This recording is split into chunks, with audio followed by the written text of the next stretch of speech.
Hi friends, how are you today? I know we're in a weird location. We're in my living room / dining area, but it kind of makes me feel like I'm normal, like I'm a real person, right? Like I feel real. Come on, dogs. Come on, dogs. Please stop. Hi friends, how are you today? My name is Bailey Sarian. We are currently in my living / dining area because I was trying to redo my background to make it more like Christmassy, and I decided that I hated it. It's not what I envisioned it to be, you know? So I was like, okay, let me do it in front of the Christmas tree and stuff. Because yes, my Christmas tree is up. Yeah. What are you going to do about it? Today is Monday, which means it's murder, mystery, and makeup Monday.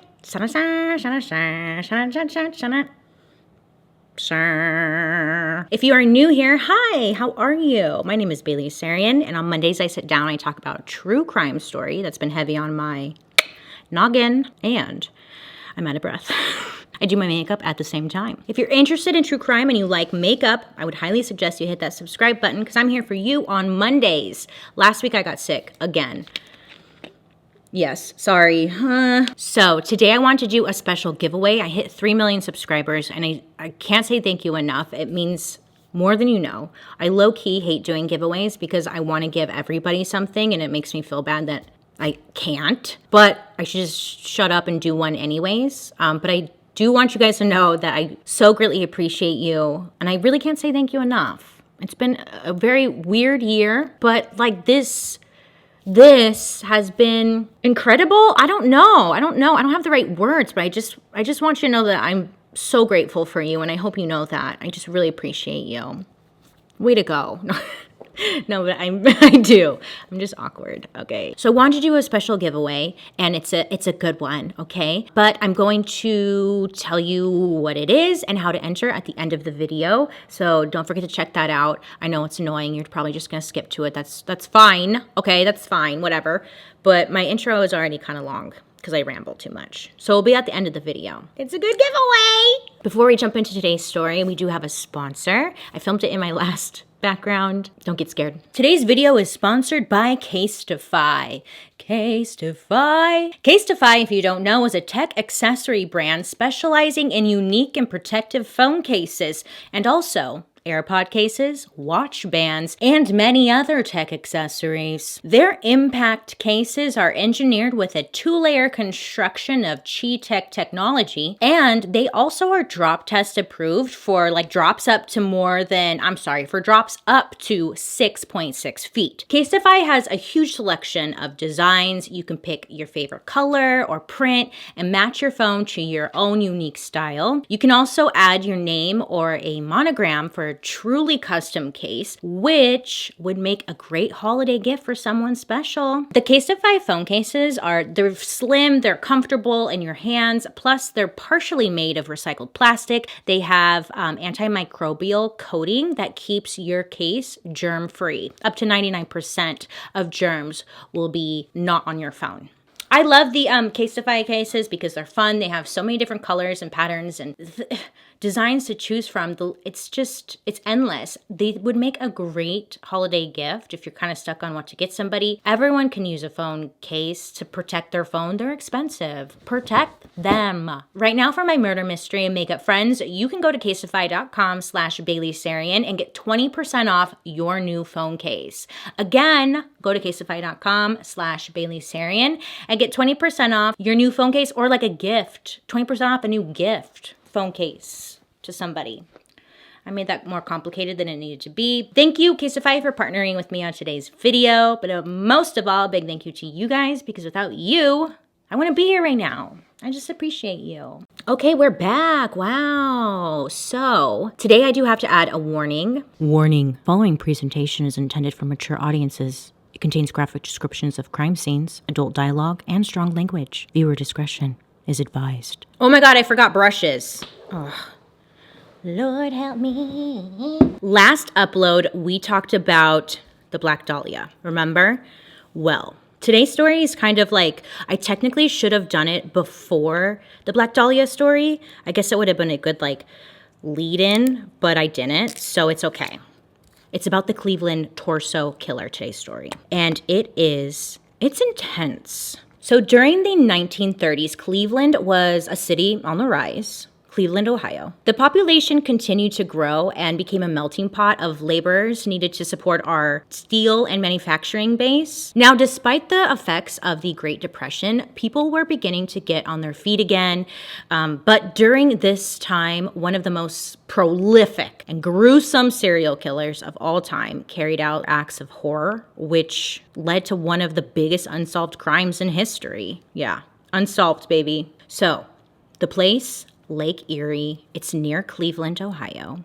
The year is 1934, the month September. What seems to be a woman's body washes up the shore of Lake Erie. What was found was a woman's torso with her thighs still attached but amputated at the knees. It was believed that she may have been covered in some sort of chemical which left her skin really red, tough, and textured, almost like leather. The authorities searched the area, locating a few other body parts, but her head was never found. It was believed that this woman had been around her mid-30s, but authorities were really unable to identify who she was exactly. Sadly, she would be referred to as the Lady of the Lake, but with no leads or clues, the case really just went cold. Like, where was the head?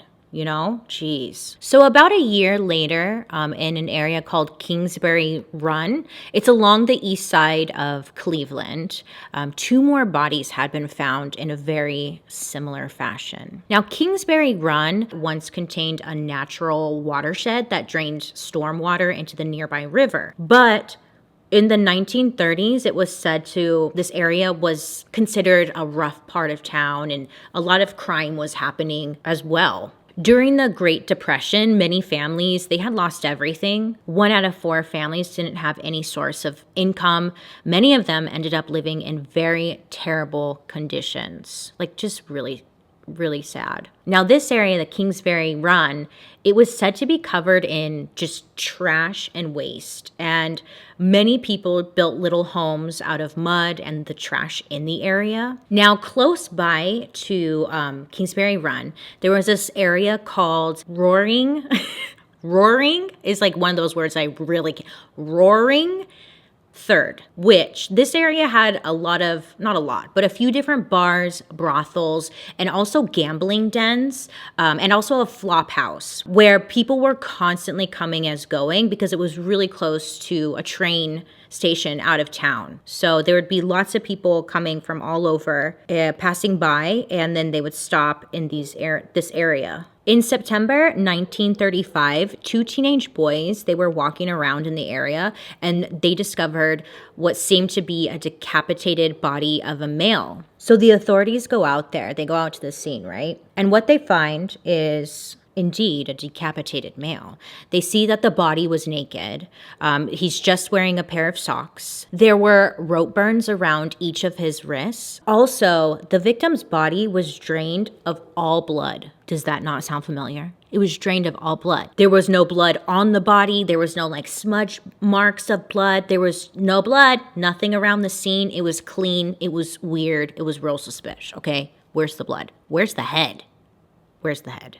Sadly, also, the lower area of this victim, it was cut off. So the head and the wee was missing. Now, the coroner determined that the cause of death had been decapitation. Fingerprints, it did help identify the victim as 28-year-old Edward Andrassy. At the crime scene, police are kind of looking around the area trying to find any type of clues, evidence, something, right, that will help them put the pieces together as to what happened to this victim. But when they're searching the area, they do find something, Bailey.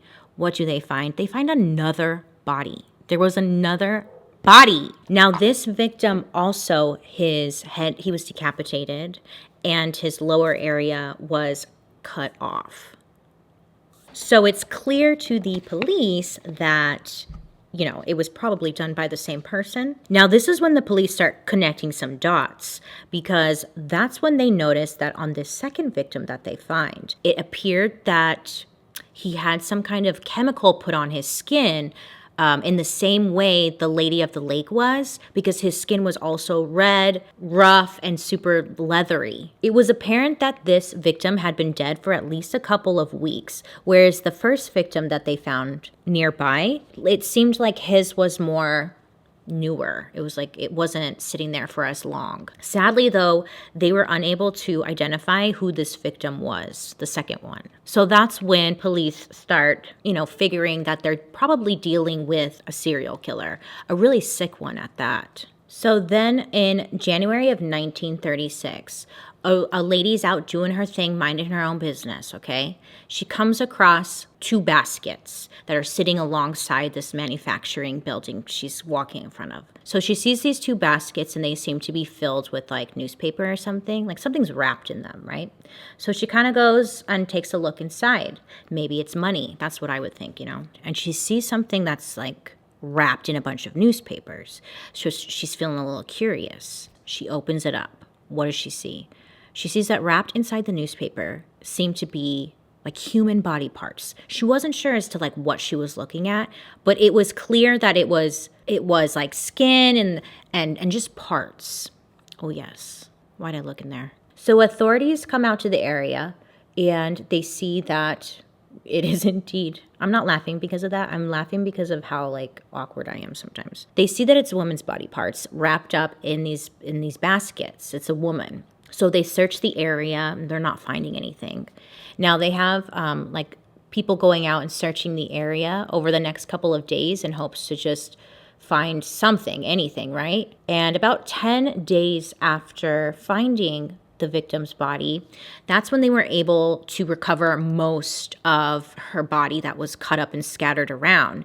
It was scattered around just in different areas, hidden in like some bushes over here and then in the baskets over here. Like it was very strange. But they were unable to locate her head. Missing.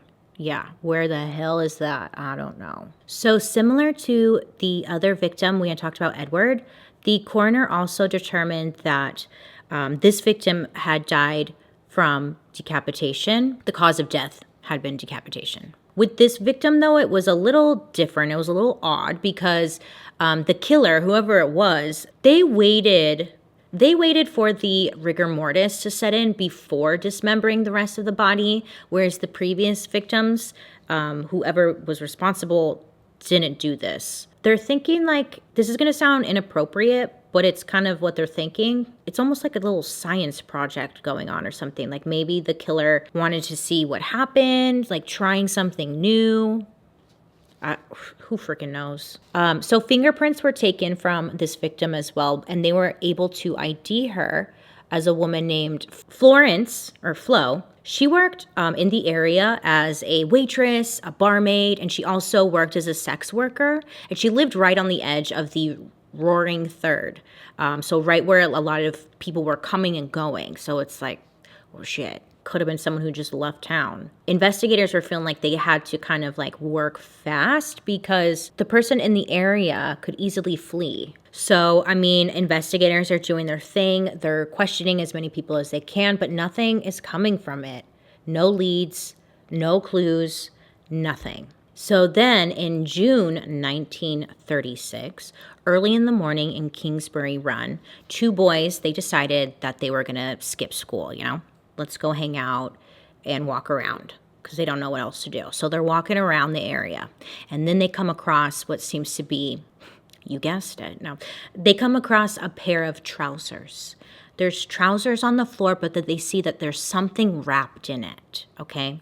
So being the little curious cats that they were, they go up and they kind of open up the trousers. And they see that it was a head of a male. So, okay, these boys find the head, they report it to police, and they take it in, they take the victim's head in, hopefully find an ID. But the very next day, police, they find the body of a man, another man, who seemed to be in his 20s, and he was dumped in front of the police building. Again, the body was super clean, it was drained of all blood.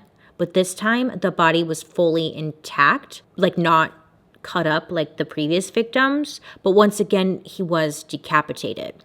The victim's fingerprints were taken, but sadly, they were unable to identify who he was. With this victim, he had 6 very distinct tattoos on various parts of his body.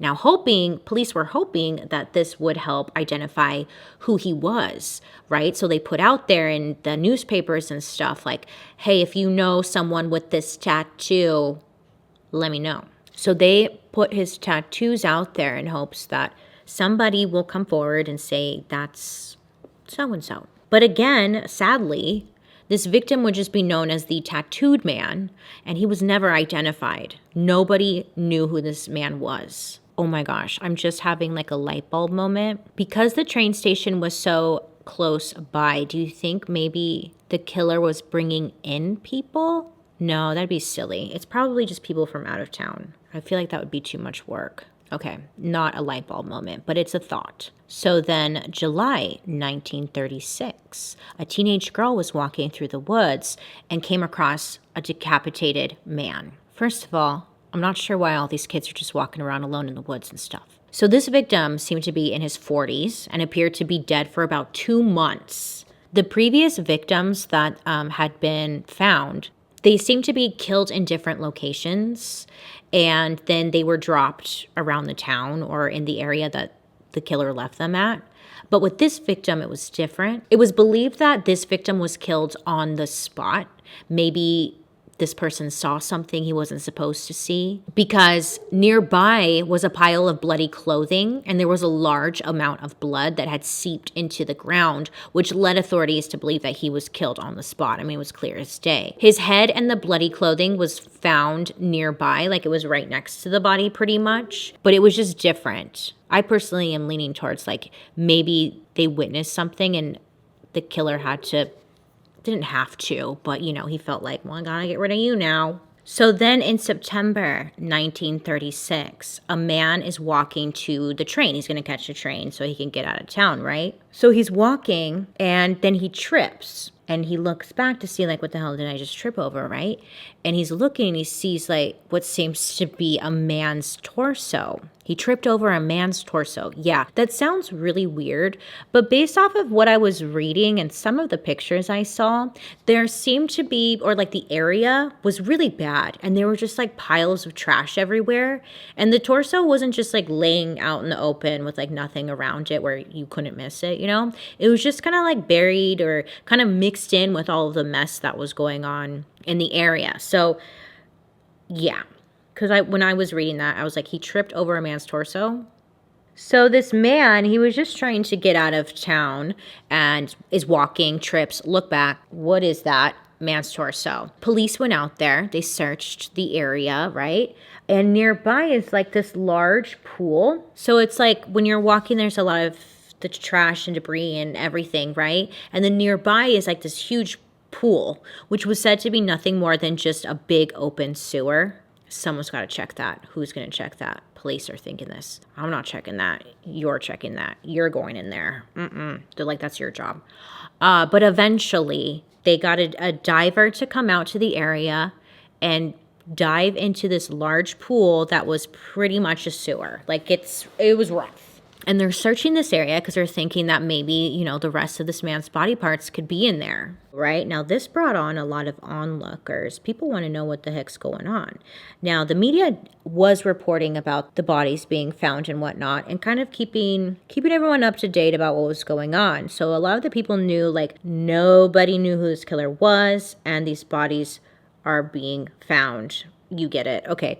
When they see people in the area, they see police searching the pool, they're like, oh, geez. So everyone's like huddling around this pool thing. Not even huddling, because it was a lot of people who came. It was said that up to like 600 people showed up to see what police found. So they're all just like watching. Now in this pool, they were able to recover the lower half of the torso and parts of both legs. Now at this point, they were on to victim number 6, who was believed to be in his late 20s, who again was decapitated. The coroner takes a look at this victim and had noted that there was a lack of hesitation marks on the body, which made them believe that whoever had done this was very strong, but also a very confident killer who had to be very familiar with the human anatomy, which is really interesting when you think about it, that the coroner was able to tell that the person who had done this didn't hesitate when they were cutting up the body. I found that really interesting. It may sound morbid. Welcome to my channel, I guess. But wow, it's something you just don't think about. Or I didn't. I don't know. Anyway, so it was noted that the victim's head had been cut off with just like one bold, clean stroke, which said that is what killed the victim instantly. Sadly, though, they were unable to identify this victim as well. Now, at this point, they were again at 6 killings in just 1 year. Not even just like normal killings, which are still awful, but these were very intense killings, right?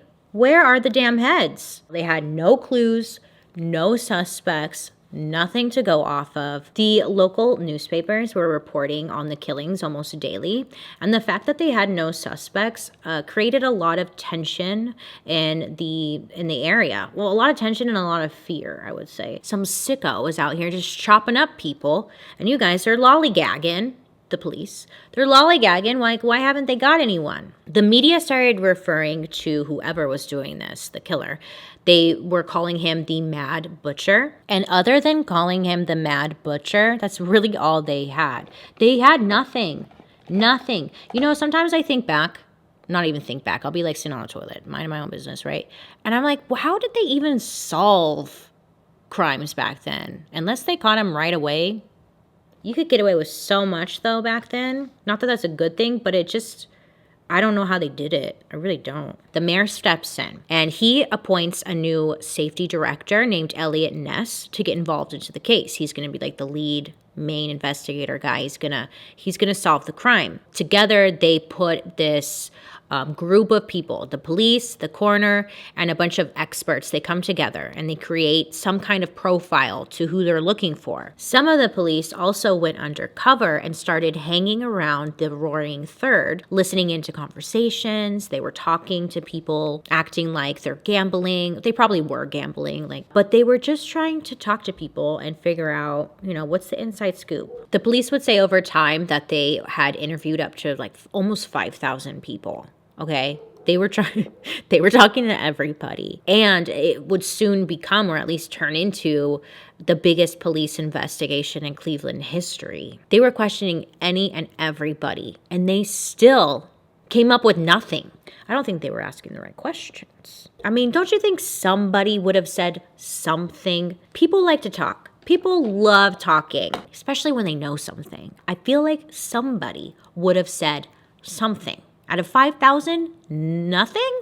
Well, the killings continue. And in February of 1937, a man finds the upper half of a woman's torso washed up on the shore. Unlike the previous victims, this cause of death, or her cause of death, had not been decapitation. It was believed that she was decapitated after she was dead. See, before it was like the decapitation is what killed the person.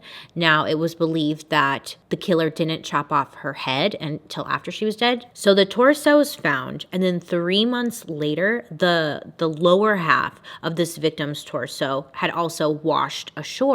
But again, she was unable to be identified. June 1937, a teenage boy, he's out walking, and he gets to under a bridge area. And under this bridge, that's where he finds a human skull. Next to the human skull was a burlap bag containing skeletal remains.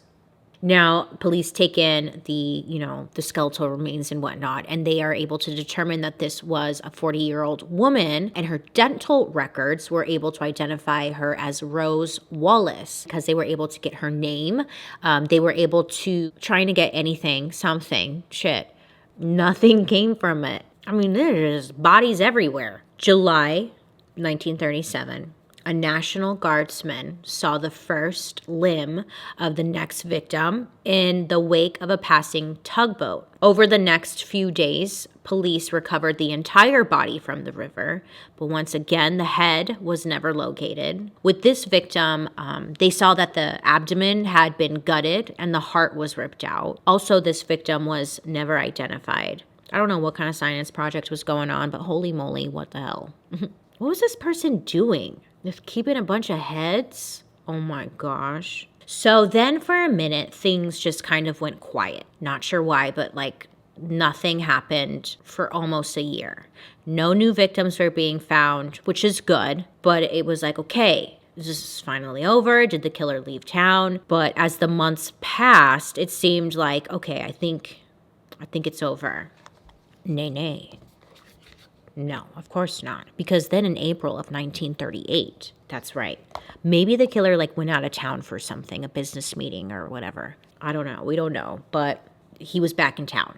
And I shouldn't say he, but I have a feeling. April 1938, a man on his way to work saw what he thought was a dead fish along the riverbanks. Oh, it wasn't a dead fish, though. He gets up to it, right? It's not a dead fish. Of course it's not a dead fish. It was the lower half of a woman's leg. Not even the full leg. Just like the shin and the calf and whatnot.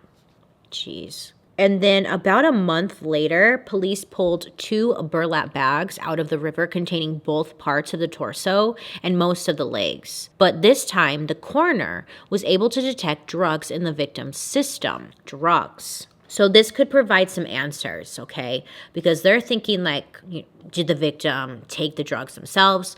Were the drugs given to her? Maybe that could kind of give some clues. The coroner thought if they could find the victim's arms, it might give further answers. But unfortunately, the victim's arms were never located and she was never identified. So August 18th, 1938, a victim's torso was found wrapped in a man's blue blazer.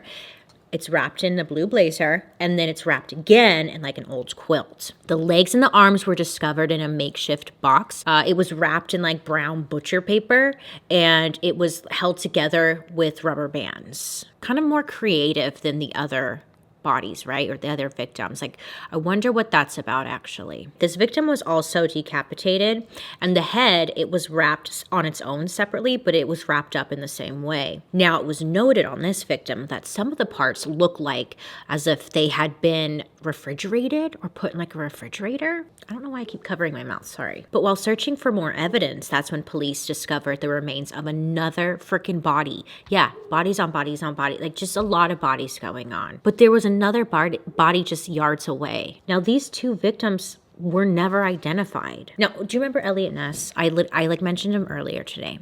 Now, Eliot Ness was the one who was like the main guy, the main investigator on this case. Eliot was famous himself, and he was most famous for bringing down Al Capone. Yeah, so he was pretty known, especially by criminals. But it seemed like the killer was definitely taunting Eliot at this point. It was in plain view, another body. Eliot, at this point, was like, okay, game on, bitch. No, I'm just kidding. He didn't say that. But Eliot he probably did, actually, because he pulls the douchiest move of all time. Eliot deserves douche of the year because he rounded up about 35 police officers and detectives, and his plan was for them to go search for the killer in the hobo jungles. That's what they called this area where all the rundown houses were out and all the homeless people were living. Eliot was believing that this is where the killer was living. So all these police officers, they raided through the run. They were going from place to place, arresting around 63 men, while police and firemen searched the deserted shanties for evidence or clues. Eliot at this time was seeing red. Whoever this killer was taunting him, and his ego is probably just a little bruised. What does an angry man do? Well, he's like, let me call police and tell them really quick to set the shacks on fire and burn down the town to the ground. So Elliot calls for police and firemen to go out there and set these shacks on fire and just burn the whole section down. This is where like all the homeless people are living. And, you know, the Great Depression had happened a couple years prior. People are not really fully back on their feet. A lot of them are just living in these little shacks because it's really all they could do. They can't go anywhere. They don't have money to go anywhere. This is where they're living. And Elliot has them burn it all down. Like these people already had nothing. They do it. They burn it down. The whole thing gets burned down to the ground. And then Elliot's like, yay, fixed it. So the newspapers are reporting on all this, right? The people of the town were angry. A lot of them were very angry with Elliot for what he had done. He was heavily criticized for his actions. People knew that the raid would do nothing to solve the murders. Burning down people's homes did nothing. If anything, you just burned down evidence that may have been there. Now, many were saying, or at least thinking, that whoever was responsible for these murders had to be someone who was familiar with the human anatomy, right? That's what the coroner said. Well, in order to be familiar with the human anatomy, you would think this person may be a doctor or something along those lines, right? So many thought that, like, if this were to be true, what are the odds that the killer would be living in one of the rundown homes in that area? Whoever was responsible needed more room to drain the bodies of their blood, right? Cut them up, etc., etc. People are thinking you just burned down a whole area and ruined all these people's lives for what? There's no way the person could live in there. I think Elliot just used this opportunity to get rid of the homeless population. That was probably like an eyesore for him or something. That's just my own personal opinion, not a fact. After the area had been burned down, the killings had stopped completely. So maybe he did live in the area? No, I don't think so. But I also forgot to mention that eventually the media gave this killer the name the Cleveland Torso Killer. So the Cleveland Torso case ends with a letter addressed to the chief of police on December 21st, 1931. Let me tell you what this letter said. It's typed out. It's typed, not written or anything. And it says, Chief of Police, you can rest easy now, as I have come out to sunny California for the winter. I felt bad operating on those people, but science must advance. Just laboratory guinea pigs found on any public street. No one missed them when I failed. Right now, I have a volunteer who will absolutely prove my theory. They called me mad and a butcher. But the, quote, truth will out, end quote. The body has not been found and never will be, but the head minus features is buried in a gully on Century Boulevard between Eastern and Century Crenshaw. I feel it is my duty to dispose of the bodies I do. It is God's will not to let them suffer. That's the last they had heard of this Cleveland Torso Killer, right? From this letter. Now, 8 years after this is when Elizabeth Short, the Black Dahlia, is found dead in sunny California with the same markings of the Cleveland Torso Killer. She, like if you remember in my last video, was drained of all blood. She was cut in half, similar to the victims out in Cleveland, Ohio. And this is why a lot of people believe that the Cleveland Torso Killer is the final suspect in this case. Who knows? Who really knows? In July of 1939, a 52-year-old man named Frank confessed to the murder of Flo. Frank said that he had lived with Flo and had been acquainted with 2 other victims, Edward and Rose. But his confession turned out to be all over the place. His story was flip-flopping and almost seemed rehearsed, practiced. They took him in, they booked him, and he sat in jail waiting for his trial. But before he would appear in court, Frank was found dead in his jail cell. He hanged himself.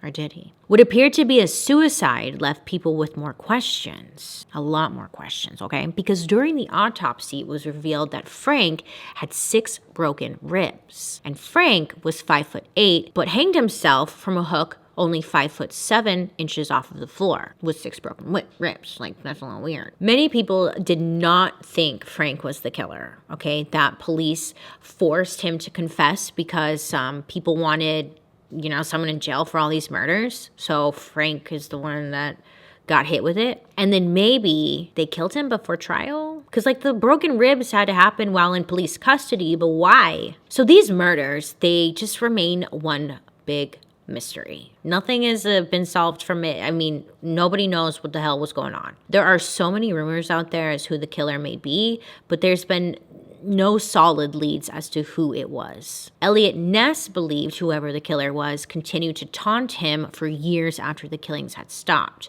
He would get letters, he would get pictures. It led him nowhere. The biggest bummer of all is that all official police records on this case have been destroyed or they were lost, never been solved, and all of the files are gone. So it's like, that's it, you know? Many believe that the Cleveland Torso killer moved out west, and then that's when this person may have killed Elizabeth Short. We may never know who this person was and what the hell they were doing exactly. And it's disturbing. Like, this one's really disturbing because, I don't know, once you start chopping people up, I just feel like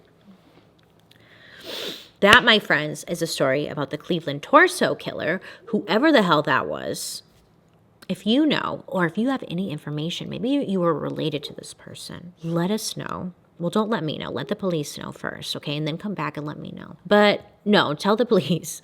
But yeah, I mean, it just remains one big mystery, man. This one is so wild. I would love to hear your thoughts and theories down below. Do you think the Cleveland Torso killer may have been the one who killed the Black Dahlia, Elizabeth Short? Thank you guys so much for hanging out with me today. A big thank you to Casetify for partnering with me on today's video. I wanted to do a giveaway for hitting 3 million subscribers, and just as a thank you, and I wish I could give each and every one of you something. Today's giveaway is so great. Oh my gosh, let me tell you.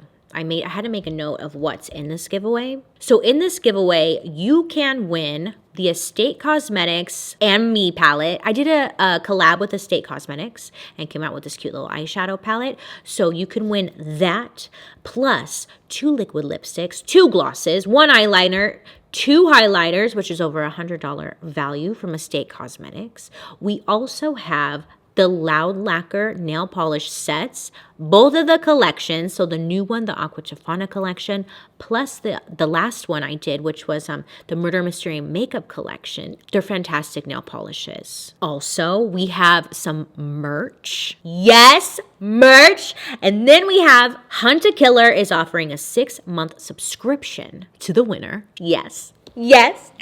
And you also get a cocktail book and a cocktail mug. And then also I'm going to sprinkle in some skincare goodies from Murad. Ooh! So you can win all of this. All you have to do is like this video, be subscribed, and leave a comment down below telling me what your favorite color is. Thank you guys so much. I hope you had a fantastic Thanksgiving, a holiday or whatever. It was my birthday. I forgot. It was my birthday. I hope you have a wonderful rest of your day ahead. Please be safe out there. Wear a mask. Make good choices.